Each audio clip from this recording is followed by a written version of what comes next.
Si les enfants trans n'existent pas, si être trans est une illusion forcée dans les esprits des enfants, j'étais quoi, petite, persuadée d'aussi loin que je me souvienne que j'étais une fille?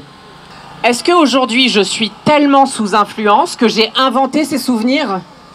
Pourtant mes proches, qui sont ici aujourd'hui, s'en souviennent aussi. Ils ont vu les signes de ma différence. Début des années 90, les réseaux sociaux n'existent pas. J'ai 3 ans et je dis déjà que je suis un garçon. À ma famille, à mes camarades, aux médecins, j'ai 3 ans et on ne me croit pas. Pourtant, je sais. Et j'ai beau le crier partout, je ne suis apparemment pas assez mature pour l'affirmer. Aujourd'hui, on est adulte, on parle de notre transidentité avec ce regard-là, mais en portant toujours en nous ce passé d'enfants sans avenir, d'enfants que l'on refuse d'accompagner, de croire et d'apaiser. Le suicide est la seconde cause de mortalité chez les jeunes LGBT+, et c'est d'abord le rejet social, familial, le sentiment d'abandon et de solitude qui en est responsable. 94% des personnes trans vivent mieux grâce à leur protocole de transition. J'aimerais avoir une statistique sur combien sont encore en vie d'avoir simplement appris que c'était possible, qu'il y avait une lumière au bout du tunnel, qu'il y avait des possibilités.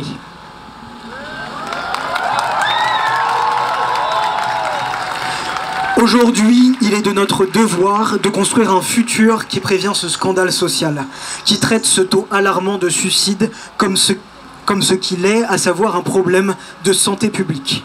Nous devons assurer que l'horizon de la communauté trans n'est plus la survie, mais l'épanouissement. Avoir une famille bienveillante et informée sur ces questions, un accompagnement trans affirmatif permet de faire baisser à 4% le risque de tentative de suicide des plus jeunes. Les études cliniques démontrent aussi une amélioration de l'estime de soi, des relations sociales, une diminution de l'anxiété et des risques de développer d'autres troubles. Alors, derrière nos paroles que vous interprétez comme de la propagande, derrière ce lobby que vous diabolisez, il y a la conscience vécue dans nos longues années d'enfants coincés, puis d'adultes libérés, que ces chiffres ne doivent plus être ignorés, que leur voix compte, que nos voix comptent, que les besoins exprimés, même sans les bons mots, sont une réalité. L'association Toutes des femmes, c'est une association de femmes trans et cisgenres qui lutte pour les droits des femmes et des personnes trans.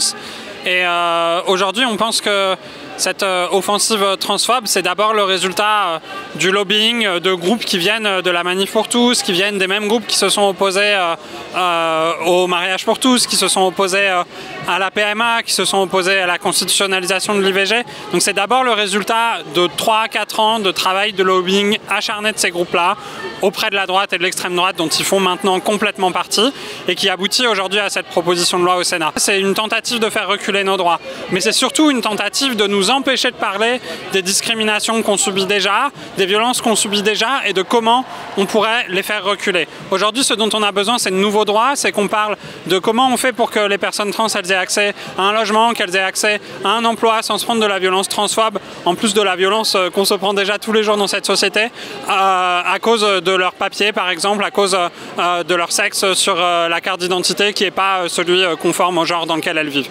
Nous on se bat, on a lancé une campagne qui s'appelle Juge pas mon genre, qui a déjà recueilli plus de 30 000 soutiens. Toutes les assos, tous les syndicats, tous les partis politiques qui sont là aujourd'hui et qui se battent contre la loi Jacqueline Eustache-Brinio, ils soutiennent aussi cette campagne Juge pas mon genre, et on pense que dans les prochains mois on peut gagner ce droit-là, on peut gagner le droit au changement à l'état civil, au changement de sexe à l'état civil libre et gratuit, et que ça mettra un bon coup aux réactionnaires, que ça les fera reculer, et que ça fera aussi reculer la transphobie dans la société, comme le mariage pour tous, ça fait reculer l'homophobie. Bonjour à toutes et à tous, je m'appelle Jules, je prends la parole au nom des Invertis. Les Invertis, c'est un collectif transpédéguine marxiste qu'on a créé à l'été 2022, au moment de l'attaque contre le planning familial qui se faisait attaquer par les transphobes, encore. Le 28 mai prochain, le Sénat discutera de la proposition de loi sur la transidentification des mineurs, déposée par les Républicains. Cette proposition a 3 axes clés. Interdiction des bloqueurs de puberté et des hormones pour les mineurs trans, criminalisation des médecins choisissant de les prescrire quand même, et psychiatrisation des transidentités. Les polémiques transphobes ne sont plus seulement matière à discussion pour les plateaux TV. La répression des transitions est à l'agenda politique des parlementaires et des complotistes. C'est bien de la transphobie et non de la protection des jeunes qu'il s'agit. Jamais ces parlementaires transphobes ne s'élèvent contre les mutilations intersexes au motif de la protection des enfants. Ce sont des hypocrites. Nous dénonçons aujourd'hui le manque de moyens dans la santé. Les déserts médicaux ne cessent de grandir en métropole et dans les territoires d'outre-mer, marginalisant davantage les précaires, les transpédéguines et d'autres. Nous dénonçons la violence et le contrôle extrême et hétéronormé des parcours de transition, nécessitant à chaque étape l'accord d'institutions patriarcales et transphobes. Il y en a marre de devoir prouver aux juges, aux flics, aux médecins le bien fondé de nos transitions. Il est nécessaire aujourd'hui de remettre en question ce parcours long, lourd et violent. Il faut réagir car c'est le fascisme qui se tient en embuscade. Nous devons garder de l'espoir. Ces derniers mois ont montré comment nos communautés sont capables de se mobiliser et de construire la solidarité. Que ce soit pour nos retraites, pour un système de solidarité entre travailleuses et travailleurs, contre la loi Darmanin, contre l'impérialisme israélien et le génocide du peuple palestinien, pour montrer que nous soutiendrons l'ensemble des peuples en lutte. Nous n'avons pas encore gagné, mais c'est en faisant converger l'ensemble de ces mouvements que l'on pourra renverser le rapport de force, gagner de nouveaux droits et faire qu'ensemble, on construise la révolution qui fera naître une société émancipée de l'exploitation et de l'oppression. Alors bonjour à toutes et à tous, donc je me présente, je m'appelle Stella Rocha, je suis actrice, comédienne et artiste de spectacle, voilà. Ce rassemblement pour moi, ça représente beaucoup de choses, en sachant que moi je suis une femme trans de 50 ans, voilà. Je suis arrivée en France le 17 mai 1993. Quand je suis arrivée, je faisais partie de l'association PAST. Nous sommes beaucoup battus dans les années 90, 2000 pour nos droits. Surtout à cette époque, les femmes trans n'avaient pas du tout accès à beaucoup de choses. Aujourd'hui, ce rassemblement que vous voyez là derrière moi, c'est très important parce qu'on voit très bien que les choses ils ont évolué. Et aujourd'hui, je suis très fier de cette jeunesse qui sont vraiment très militantes. À l'époque, on se faisait gazer, on se faisait frapper, on se faisait rouler par terre par des policiers. Mais aujourd'hui, les choses ont beaucoup changé, ça a beaucoup évolué. Et tout ça, je suis très fière et très heureuse que cette nouvelle génération militante parle des choses vraiment qu'ils connaissent, des choses vraiment très importantes pour aujourd'hui, pour nos jours. La bataille continue, nous sommes là, nous existons. Bonjour tout le monde, je m'appelle Sacha. Je suis militante à Dupont de Rose et à Révolution Permanente. Et il y a 10 jours, avec Lexi Agresti, avec Morgan Noam, avec le collectif Les Avertis, nous avons initié cet appel à se mobiliser contre l'offensive anti-trans. Et on se mobilise aujourd'hui dans toute la France. Aujourd'hui, on se mobilise dans près de 50 villes de France et de Belgique.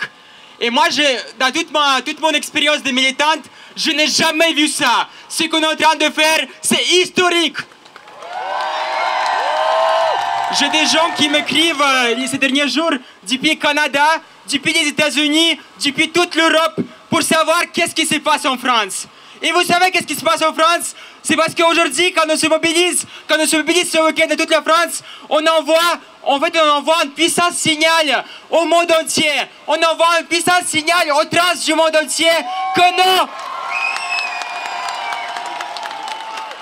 On envoie un message aux trans du monde entier que non, on ne va pas laisser les réactionnaires, on ne va pas laisser l'extrême droite nous attaquer sans rien dire. Ça, c'est fini. C'est fini à partir d'aujourd'hui.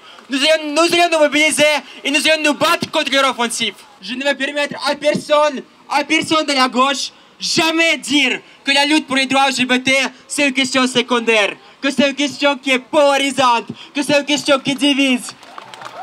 Non, la survie des personnes LGBT, la survie des personnes trans, notre survie, ce n'est pas une question secondaire. Parce que si l'appareil répressif de l'État est devenu assez puissant pour écraser les LGBT, pour écraser les trans, ne vous inquiétez pas, cela veut dire qu'il a aussi écrasé tout le reste, tous les militants, tous les journalistes, toutes les organisations politiques.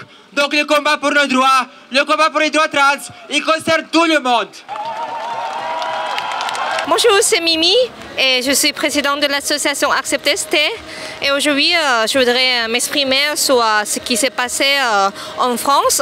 on parle de l'offensive transphobe en France, j'aimerais bien dire que c'est un phénomène qui n'est pas quelque chose de typique en France, parce que si on considère bien l'offensive transphobe, c'est un phénomène mondialisé, notamment dans les pays anglo-saxons comme au Royaume-Uni et aux États-Unis d'Amérique.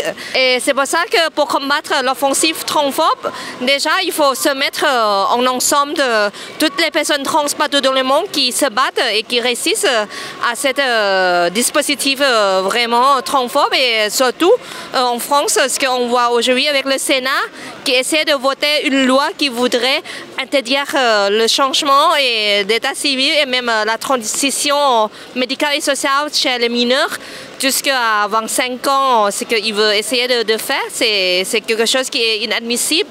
Et si on veut faire quelque chose en France contre cette offensive, ce que je peux dire est qu'il faut rester unis, faire un front unitaire contre cette offensive en combattant à travers de prises de la lutte antifasciste. Parce que ce qu'on voit aujourd'hui est que les transphobes ne sont pas justement les transphobes toutes seules. Ils sont aussi en solidarité avec les islamophobes et les racistes et toutes les personnes qui voudraient que les syndicalistes se taisent, que les pauvres vivent dans la galère, que les trans crèvent la dalle et que les travailleurs du sexe n'aient aucun droit. C'est pour ça que nous, en tant qu'association qui se battent pour les sans-papiers, les opprimés, les femmes trans, les séropos et toutes les opprimés dans la communauté trans. C'est pour ça que nous demandons les propositions concrètes. D'abord déjà, c'est vrai, suppression de l'état civil, motion du sexe. Mais après, pour les personnes qui n'arrivent pas encore à ces jours-là, ce que nous défendons aujourd'hui, c'est le changement d'état civil libre et gratuit à la mairie. Y compris pour les mineurs.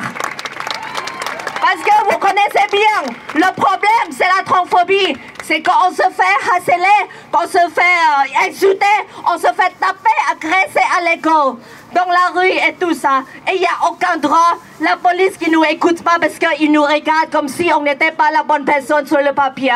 Et c'est pour ça, c'est ça la justice dont les trans ont besoin. Les trans, on ne demande pas la visibilité, on demande des droits, on demande le respect, on demande aussi la dignité humaine, égale et libre comme tous les autres. On y croit, mais si on veut tenir dans la durée, faire de ce mouvement de solidarité pour les personnes trans et du 5 mai la première et non l'unique date de cette mobilisation massive, il est impératif que notre vision soit au long terme. S'opposer aux torchons transphobes et complotistes de Dora et Marguerite, montrer notre refus de se laisser écraser par le climat transphobe, faire pression pour que les propositions de loi LR et RN ne passent pas, c'est bien, mais ça n'est pas suffisant. Ça ne peut pas décemment être notre seul horizon. Se mobiliser contre est important, se mobiliser pour est essentiel. Pour davantage de sécurité, pour davantage de droits à disposer librement de notre corps et à nous autodéterminer, de droit à exister tout simplement, que ce 5 mai marque le début d'une lutte pérenne pour les droits et la liberté de tous. Merci.